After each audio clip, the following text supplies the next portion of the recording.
ভেবেছি কত কি, দেখেছি কত না স্বপ্ন যে দিল আমাকে, কাঁদিয়ে গেল চলে কোথা জানি না, কেন গেল জানি না। নিজের জীবনটাকে ভাবছিলাম যে এমনভাবে বাঁচবো যাতে কোথাও কোনো রকম মানে খামতি না থাকে, যাতে কখনো যেন নিজেকে বলতে না হয় যে এই জায়গাটাতে আমি আরও খাটতে পারতাম, এই জায়গাটাতে আমি আরও আমার কিছু করার প্রয়োজন ছিল। আমি ভাবছিলাম জীবনটাকে একেবারে উৎসবের মতো করে বাঁচবো,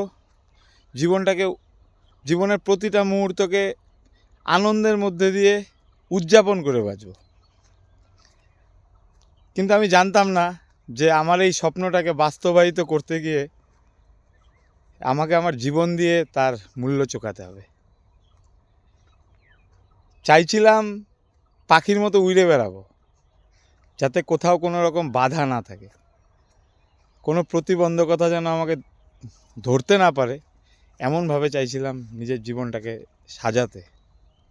কিন্তু আজকে যখন নিজের দিকে তাকাই তখন মনে হয় যে উড়তে চাওয়া পাখিটা আজকে কিভাবে শিকল বা খাঁচার মধ্যে না থাকা সত্ত্বেও একটা অদৃশ্য খাঁচার মধ্যে বন্দি।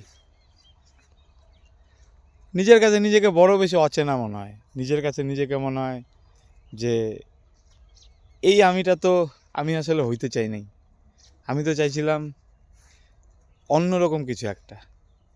কিন্তু আসলে আমাদের মতো করে তো আর জীবন চলে না, আমরা চাবো একটা, আমাদের মতোই সব কিছু হবে, সেটা হয় না।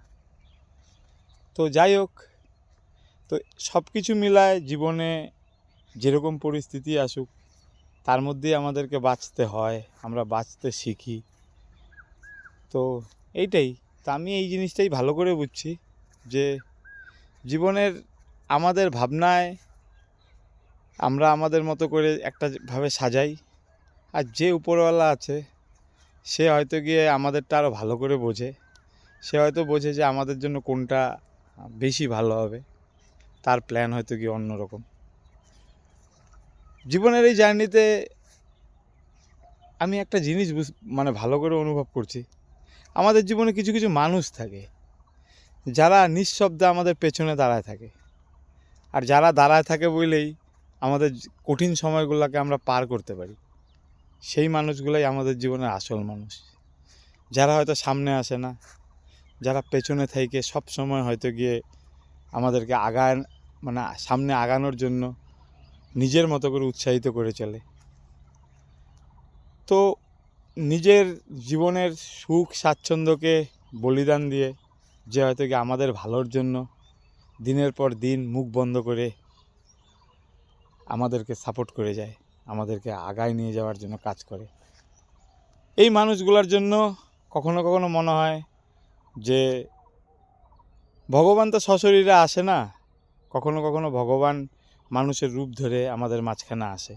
আর এই মানুষগুলোই হচ্ছে গিয়ে পার্টিকুলারলি সেই মানুষ, যে মানুষগুলা নিজের জীবনের বিনিময়ে আমাদেরকে ভালোবেসে যায়। আর এইটাই হচ্ছে গিয়ে সত্যিকারের ভালোবাসা। আমার এই দীর্ঘ 14-15 বছরের যে অসুস্থতার জার্নি, সেটাতে আমি এই জিনিসটা খুব ভালো করে বুঝলাম যে ওই মানুষগুলো যদি আমার জীবনে না থাকতো তাহলে আজকে আমি এখনও যে লড়াইটা করছি এটা আমি লড়তে পারতাম না। তো যাই হোক, একদিক দিয়ে জীবন আমার কাছ থেকে অনেক কিছু কেড়ে নিয়েছে, আমার স্বপ্ন, আমার আশা আকাঙ্ক্ষা, আর কোনোটাই হয়তো গিয়ে এক ফোঁটা তার ছিটে ফোঁটাও হয়তো গিয়ে অবশিষ্ট নেই। কিন্তু তার মধ্যেও জীবন থেকে আমি যে অভিজ্ঞতা বা জীবন থেকে আমি যে মানুষগুলোকে আমি আমার জীবনে এই সময় আমার জীবনে আসছে, এটা আমার জন্য অনেক বড় কৃতজ্ঞতার জিনিস, অনেক বড় সন্তুষ্টির জিনিস। যেই মানুষগুলা আমার জন্য অনেক কিছু, এই মানুষগুলার জন্য আমি এখনও লড়াই করতে পারছি, এই মানুষগুলাই আমার বাইচে থাকার শক্তি। তো আমি আমার জন্য এখন আর ভগবানের কাছে কিছু চাই না, আমি আমার জন্য আর কিছু বলি না, কারণ আমার জন্য তো অনেক চাইছি, আমার জন্য অনেক বলছি। এখন আমার খালি একটা জিনিস মনে হয় যে আমার জন্য তো আমি যা চাই তুমি শোনো না, অন্তত ওই মানুষগুলোর দিকে তুমি তাকায় ওই মানুষগুলাকে তুমি দেখো, যে মানুষগুলা নিজের সুখ স্বাচ্ছন্দ্য, নিজের আনন্দ সব কিছু আমার জন্য বিসর্জন দিয়ে আমার সুস্থ হওয়ার অপেক্ষায় দাঁড়ানো, আমার পেছনে ছায়ার মতো দাঁড়ানো। এই মানুষগুলাকে তুমি দেখে রেখো, এটাই। আর একটা কথাই, যে জীবন সত্যিই খুব সুন্দর। আর যার যার হাত দিয়ে সৃষ্টি তৈরি, সে আসল কথা আমাদের ভালো মন্দটাকে আমাদের থেকে ভালো জানে। আমাদের কাছে হয়তো মনে হয় যে সময়টা কঠিন, পার করতে পারছি না। সত্যিই কঠিন, সত্যিই পার করা যায় না, কিন্তু তারপরেও তো পার হয়েই যায়। আর এই যে উপলব্ধি, এই যে অভিজ্ঞতা, এই অভিজ্ঞতাগুলোকে কখনো কখনো মনে হয় যে হয়তো গিয়ে অনেক কিছুর বিনিময়ে এটা আসছে, কিন্তু কখনো কখনো মনে হয় এটাও সুন্দর, এটাও অনেক বড় একটা পাওয়া। আলটিমেটলি জীবনটা কৃতজ্ঞতায়, জীবনটা সন্তুষ্টিতে। চাইছিলাম অন্যরকমভাবে নিজের জীবনটাকে বাঁচতে, জীবনটা একদমই অন্য একটা ধারায় বয়ে চলছে। তো ওইটাই। আর সব কিছুর মধ্যে একটা কথা, আমি বাঁচা ছাড়ি নাই। আমার জীবনে এত সমস্যা আসছে, অনেক প্রবলেম আসছে, কিন্তু তার মধ্যেও যে মানুষগুলো আমার সঙ্গে আছে তারা জানে যে আমি কোনোভাবে বাঁচা ছাড়িনি। আমি আমার স্বপ্নের পেছনে সেই প্রথম দিন থেকে যেভাবে ছিলাম, আজকে একেবারে শেষ প্রান্তে দাঁড়ায়ও আমি ঠিক ওইভাবেই স্বপ্নের পেছনে ধাওয়া করে যাচ্ছি। আমার বাইরে বেরোয়া, আমার সব কিছু প্রায় বন্ধ।